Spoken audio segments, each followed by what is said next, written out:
Well, good morning, Freedom Church.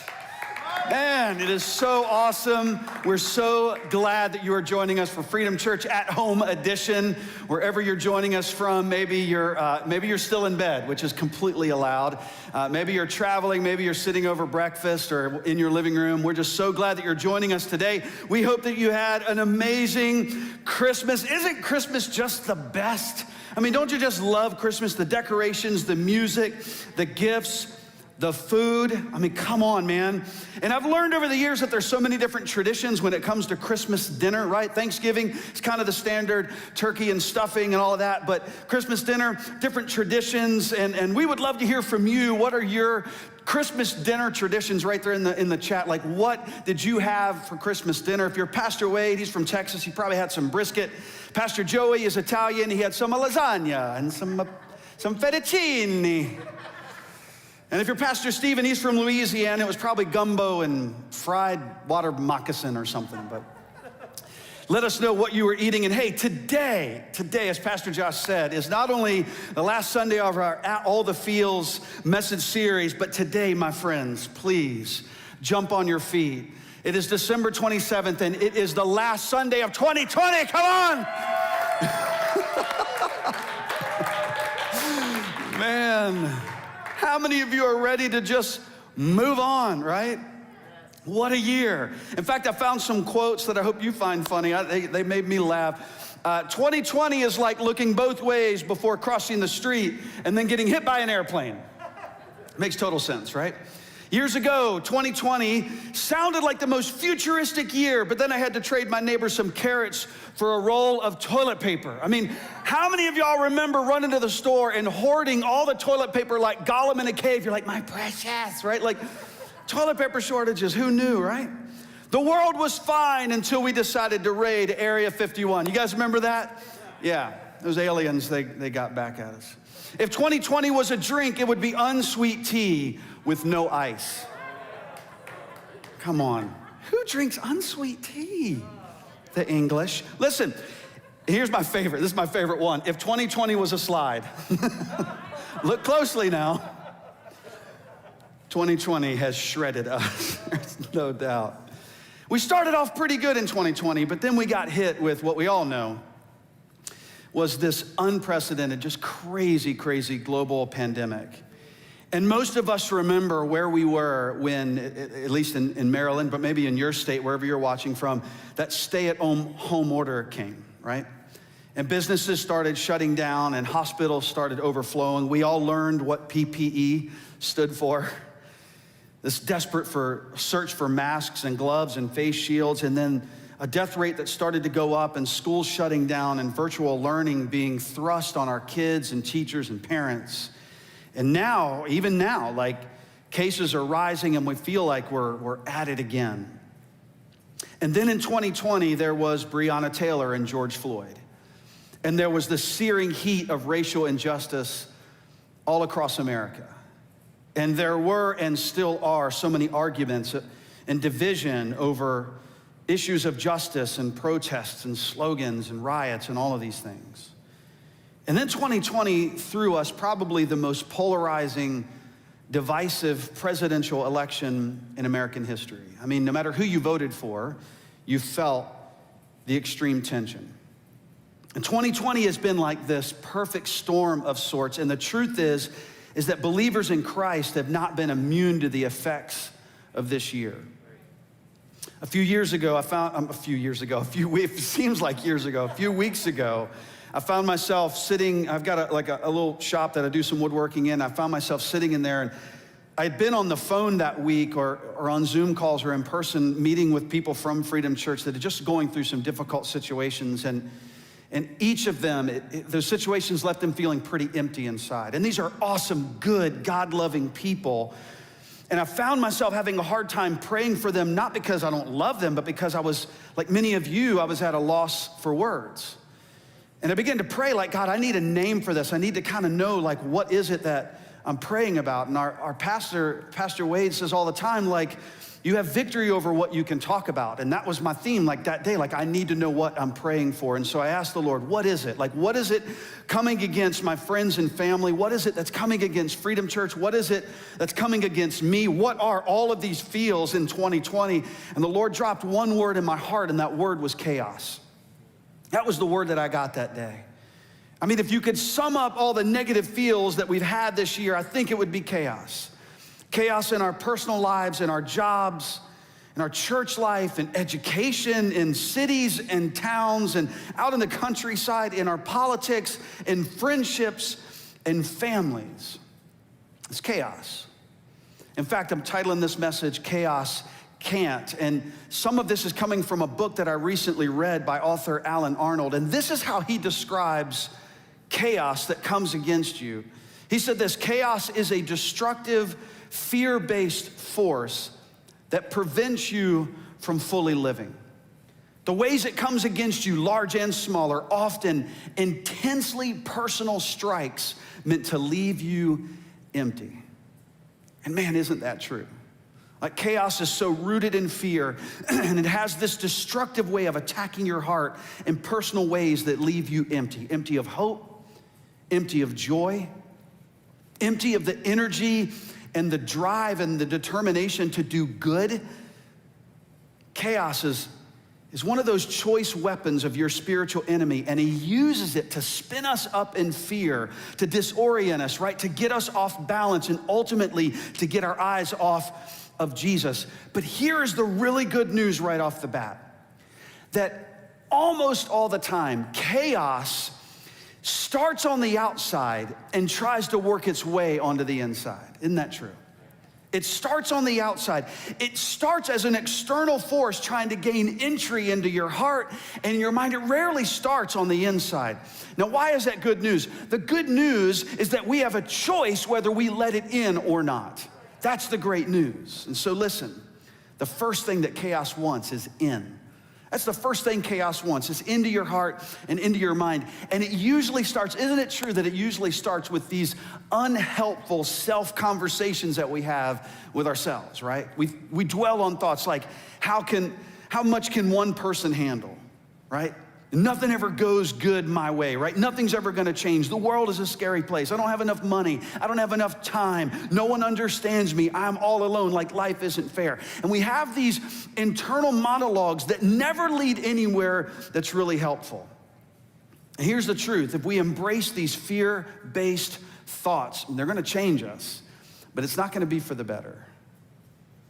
And in fact, our thoughts are the door that chaos uses to enter into our heart and our mind. And the longer we stay in that mindset, the wider that door is open. But the beautiful thing is that we have a choice.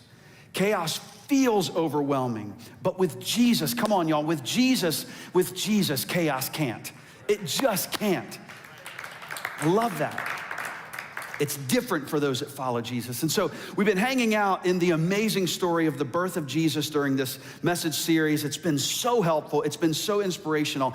And what I love about the story of the birth of Jesus is that it wasn't as slick and as smooth as maybe we would have written it if we were the authors. There were some bumps in the road. In fact, you could even say like there was definitely moments of chaos that came against this rescue plan of God. And so we're gonna look at one in Matthew chapter 2. This is after Jesus was born. He may have been about 2 years old when the wise men show up and they worship Jesus and they leave some gifts and then they left. And then King Herod, who really could be described as like the embodiment of chaos, he went on the hunt for Jesus. And this is what it says in Matthew 2. It says, when they had gone, an angel of the Lord appeared to Joseph in a dream. He said, get up. Take the child and his mother and escape to Egypt. Stay there until I tell you, for Herod is going to search for the child to kill him. So he got up, he took the child and his mother during the night and left for Egypt, where he stayed until the death of Herod. And so was fulfilled the prophecy the Lord had given through the prophet, out of Egypt I called my son. And when Herod realized that he had been outwitted by the Magi, or the wise men, he was furious. And so he gave orders to kill all the boys in Jerusalem and its vicinity who were 2 years old and under, in accordance with the time he had learned from the Magi. I mean, chaos. All during this message series, we've been putting ourselves in the life and in the shoes of those in this story. And we have to do this even today. Like the wise men had just left, right? And Joseph is on cloud 9. I mean, he is so excited. He's like, this is awesome. Like, I'm Jesus' stepdad, right? I get to see the Messiah grow up. Like, this is gonna be awesome. Some dads are gonna be like, my kid is on the all-star team, right? What does your kid do? He's like, my kid turned water into wine. Like, top that, right? Like, it's gonna be awesome. He's looking around at the gifts that they left. There's like gold, frankincense, that smells good, myrrh. He has no idea what that is, right? But we got some gold. And he's so excited because here's the deal, man, everything is good. And Joseph and Mary are right in the middle of God's will. And then boom, chaos enters the scene. As if it wasn't a hard enough task and a tall enough order to be the earthly parents of the Son of God, now they have to run from this murderous king who's on the hunt for Jesus. It's chaos, and it was sudden, and it was real. And what we've got to know is that chaos is a weapon, it is destructive, and it's intensely personal. And the truth is that chaos, it strikes at any time, not just in 2020, right? A doctor's report, a heavy workload, a struggling family member, when the bills are piling up, when you're behind on a deadline at work, or when you get a flat tire on your way to work, right? And even though chaos affects each of us differently, our reaction to it, there's some similarities to it. In fact, see if you don't see yourself in some of these reactions to chaos when it hits your life. One way is we try to wait it out. We try to wait it out. We're just gonna wait, right? We try to hope that things just kind of return to normal, so we sometimes spiritually shift into neutral, where we say, I'll pursue Jesus when things get back to normal. But listen, passivity is not the antidote for chaos. I mean, can you imagine if Joseph and Mary decided to wait it out as Herod was on the hunt? We also go into denial. We just deny that anything is even happening. We might even accept it as the new normal. And so what we do is we lower our expectations, we lower our hope, and we lower our faith. What would happen if Joseph and Mary were in denial about the chaos that was coming their way? Another way that we do it is we try to control, right? How many of us do this? This is me, man. We try to control. We try to increase our control over people and situations. But here's the thing. You cannot control chaos by its very nature. It's chaotic. And so the other way that we do it is we try to fight. We try to fight it. We wage war with chaos, determined to fight fire with fire. But it's never a good idea to try to out-chaos chaos. We can't always defeat something by becoming more like it. So none of these work. And I'm so thankful that Joseph and Mary didn't choose any of these ways to deal with the chaos of King Herod. And notice that God didn't even shield them from the chaos either. Like, God didn't send, a group of Marines to come and protect them. He didn't send a Hummer to drive them from Bethlehem to the border of Egypt, which is about 450 miles. Instead, God did the same thing that he often does with us when chaos comes, is he walked with Joseph and Mary through it. I mean, think about it. Read all of the 4 stories about Jesus in the New Testament. Jesus never avoided the chaos. He walked straight into it every single time. And he invites us to walk into it as well. So what if our response to chaos isn't trying to eliminate it or escape it? What if what we can do and what we should do is grab the hand of Jesus and walk with him through the chaos that comes our way? Jesus said it this way in John 16. He said, in this world, you will have trouble. And all of us sitting here at the end of 2020 are like, yep. If you're from Minnesota, it's like, you betcha, right? It's just true. We know that. Like that verse, if it was ever in doubt that that's true, we know it's true now. Jesus is telling us, there's gonna be trouble. In fact, trouble, that word means affliction, it means pressure, it means harassment, and it can mean chaos. So Jesus, here's the thing though about this verse. He not only wants us to be aware, he wants us to be prepared. He's saying you're gonna have trouble. He's not being negative, he's naming reality. But his words reflect such a greater reality, because look at the statements that bookends that statement. In John 16:33, he said, I've told you these things so that in me you'll have what? peace. So in me, you'll have peace. In this world, yeah, you're gonna have trouble, but take heart, man. I have overcome the world. Come on. That's the truth.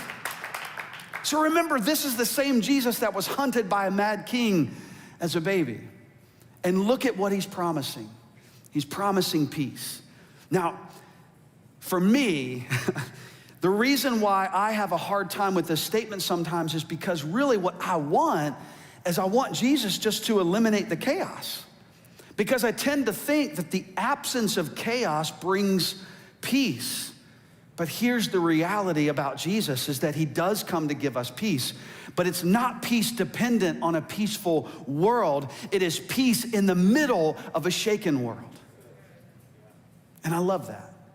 That when all chaos is breaking loose in your life, Jesus doesn't back away from it. He doesn't cower in fear. No, not at all. In fact, he walks right into the chaos, looks chaos in the eyes and says, bring it on. Bring it on. Why? Because ultimately he has overcome the world. And so listen to me, wherever you're at this morning, that chaos that's trying to creep its way into your heart and your mind, that chaos that's trying to get you off balance, that chaos that's trying to reduce your faith, listen, it's the same old defeated enemy that Jesus has already overcome. So take heart. So this begs the question, man, as Christians, what do we do with chaos? What's our response supposed to be? How do we defend the inside from the chaos that's on the outside? Well, here's a couple things. One is don't be surprised by chaos. Don't be surprised. Remember, Jesus said that we're living in a broken, messed up world, and we will encounter some trouble and some problems. So the first step is to be aware and have a game plan for when it does hit. What will you do? What will your instinctive response be? I mean, come on, eventually you know that the enemy is gonna blitz. And so when you know that they're gonna blitz, man, it puts you from being like doubling backwards on defense and all of a sudden you're on offense and chaos cannot gain the upper hand in your life. So don't be surprised by chaos. Secondly is reject the lie. Just reject the lie. See, the thing about chaos that's so tricky is it's trying to tell you and convince you that you have to become chaotic when chaos comes. But that is an absolute lie because it's a choice. Like, we don't have to allow chaos to invade our heart and our mind because of Jesus. And so reject that lie.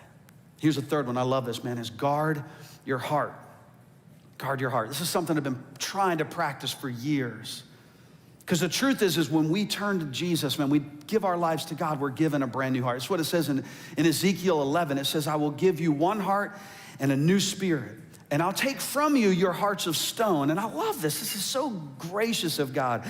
He says, I'll give you a tender heart of love for me so that you can obey my laws and be my people, and I will be your God. And so listen, you have a new heart. If you've given your life to Jesus, you have a brand new heart. I don't care what the enemy tries to whisper to you that you're the same old person, you'll never change. Man, don't listen to that mess. You are somebody brand new. Jesus has made all things new and is making all things new in your life, and you're a new creation in Christ. So don't give in to those lies, right? So now the deal is to accept that and guard your heart. In fact, Scripture puts it this way in Proverbs 4. It says, man, to guard your heart above all else. Why? Because it determines the course of your life. And so your heart is what the enemy is after most. And he's gonna throw as much chaos at you as he can to lose heart for God and to put your heart onto other things. Things that are temporary and don't truly fulfill, right? So that's why we gotta guard it. Fourth one is this, to fill your heart with what's good. Come on, fill your heart with what's good. There's something that happens, man, when chaos begins to strike, that if we are filled with the good things of God, man, it is such a defense against that chaos. And it's not something that like we approach, when chaos hits. We do it way before. Not reactively, but proactively. So the question is, what is filling our hearts? And here's what has really jumped out at me this year, more than any other year, is that you and I, we were not created to take on the heaviness found online and in the news. In his book, Get Your Life Back by John Eldredge, this is how he puts it. He says, we talk about unplugging, but we're enchanted by the endless social media circus of love and hatred, the vapid, the alarming, the sensational, and the unforgivable. We're snagged, listen to this, we're snagged by every new notification. And while we've always had our individual struggles and heartbreaks to deal with, now we have the tragedies of the entire world delivered hourly on our mobile devices. And this is very hard on the soul, traumatizing in fact. Exposure to traumatic events can traumatize us, and we're getting a lot of it in our feeds. It's like we've been swept into the gravitational field of a digital black hole, and it is sucking the life from us. Like, what are we doing to ourselves? Listen, I would challenge you, this 2021 has got to be different. It's got to be different with what we consume.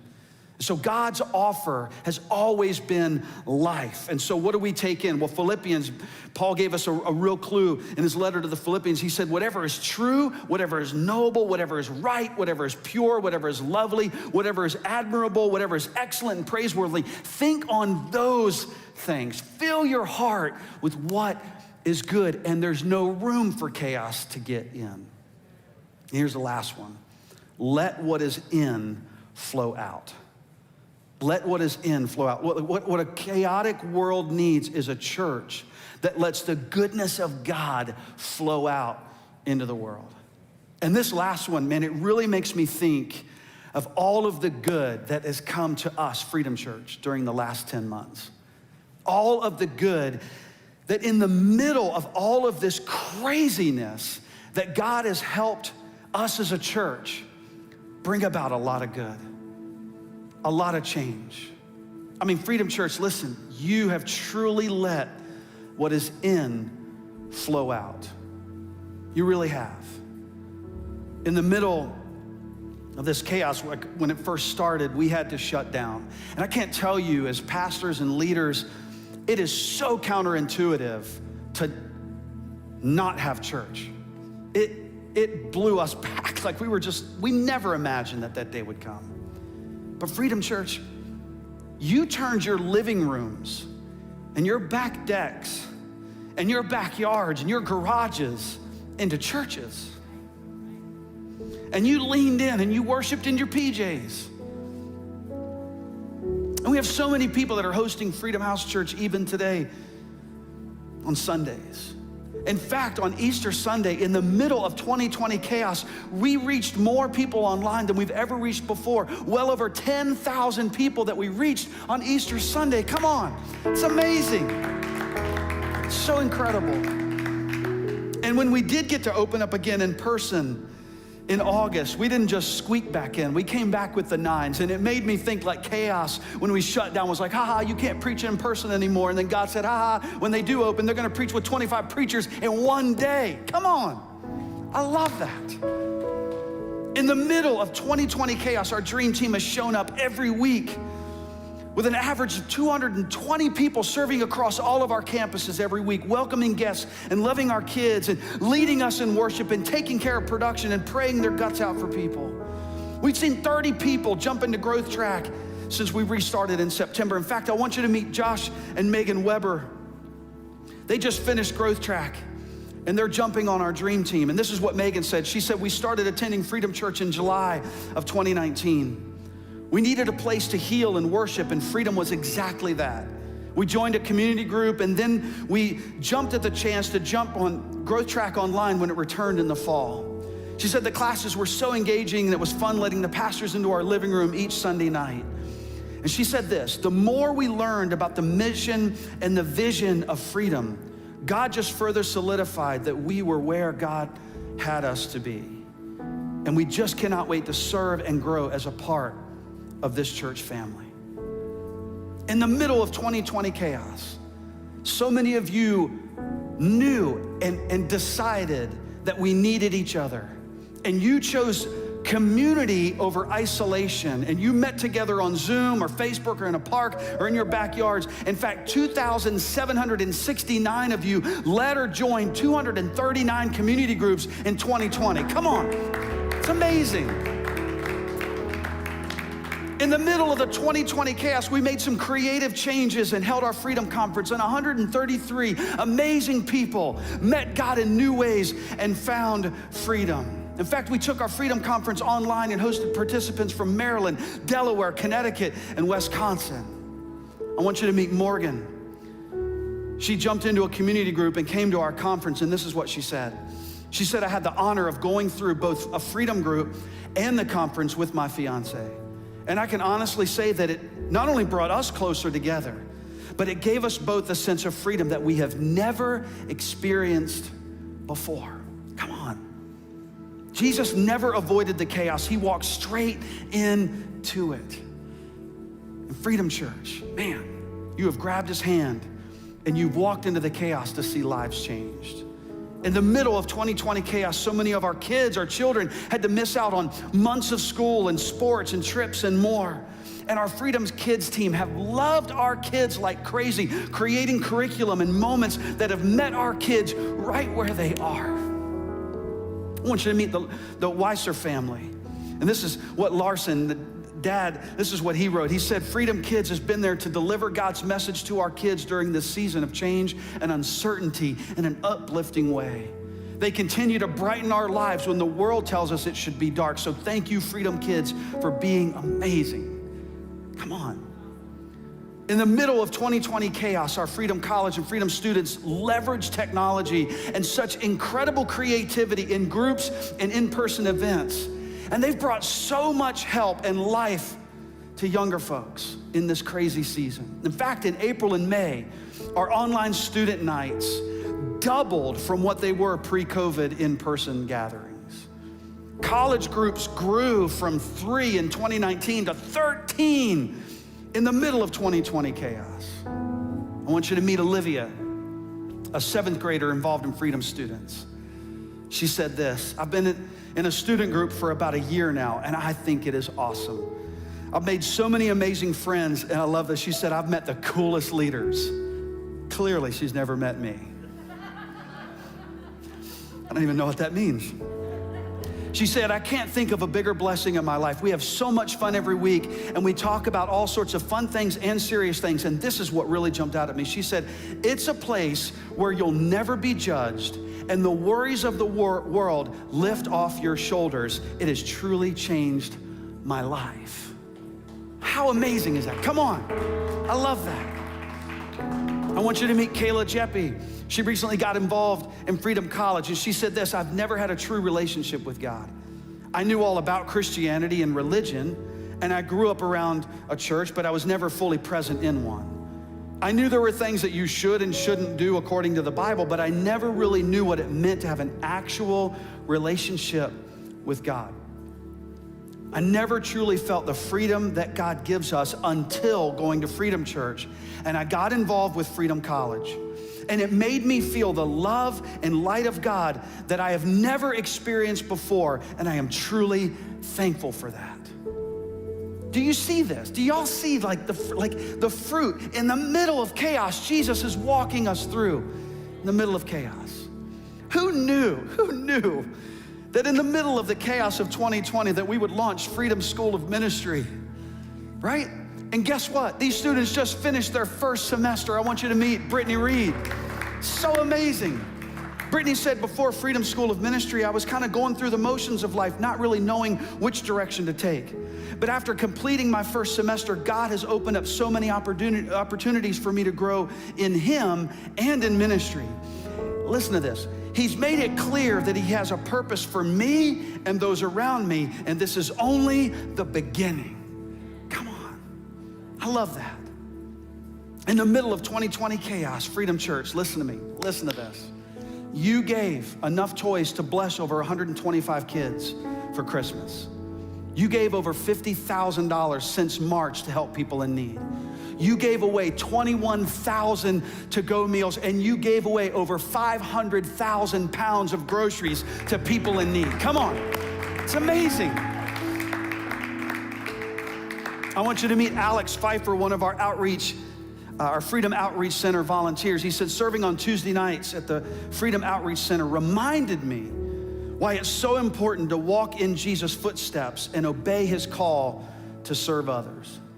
He said each car that we served represented a person in need of food to feed their family, something that I often take for granted. As each person drove away with smiles on their faces and tears in their eyes, shouting thank you through the windows and telling us how much we've been a blessing to their families, my heart was overflowing. Man, guys, the greatest of all, I mean, this is nuts. In the middle of 2020, in the middle of a world-shaking pandemic, in the middle of racial tensions, in the middle of political turmoil and virtual learning and so much unrest and so much uncertainty, guys, 185 people have given their lives to Jesus this year in the middle of chaos. That's 185 people saved by grace, man. That is 185 people who are forgiven. That's 185 people who have started or restarted their new life in Jesus. Look at what God can do in the middle of the storms of life, in the middle of chaos. Why? Because chaos can't. It just can't. Now, the truth is like, we may not be out of the woods yet. On this day, 2021 will no doubt have its own share of chaos. But guys, lean into this, that no matter what chaos may come, with Jesus, chaos can't. As we hold the hand of Jesus, man, here's the deal. Chaos cannot overwhelm us. It cannot steal our joy. It cannot rob our peace. It cannot derail our mission. We're still gonna pray our guts out for people to know God. We're still gonna gather in groups for people to find freedom. We're still gonna help people to pursue and discover their God-made purpose. And we're still gonna join together to make a difference on this world, because with Jesus, chaos can't. It just can't. So listen, as we head into the new year, and man, isn't it true that when we say Happy New Year, it takes on a whole new meaning. But as you walk into this new year, chaos might be in your world, and it might be in your job, and it might be in your home, but you don't have to let it in your heart, man. Because Jesus says, man, I am with you. Let's walk through it together. You hold my hand, and as you hold my hand, chaos can't. Let's pray together. Right where you at, whether you're sitting at home, maybe you're driving down the road, maybe you're on vacation somewhere, maybe you're watching this weeks from tonight.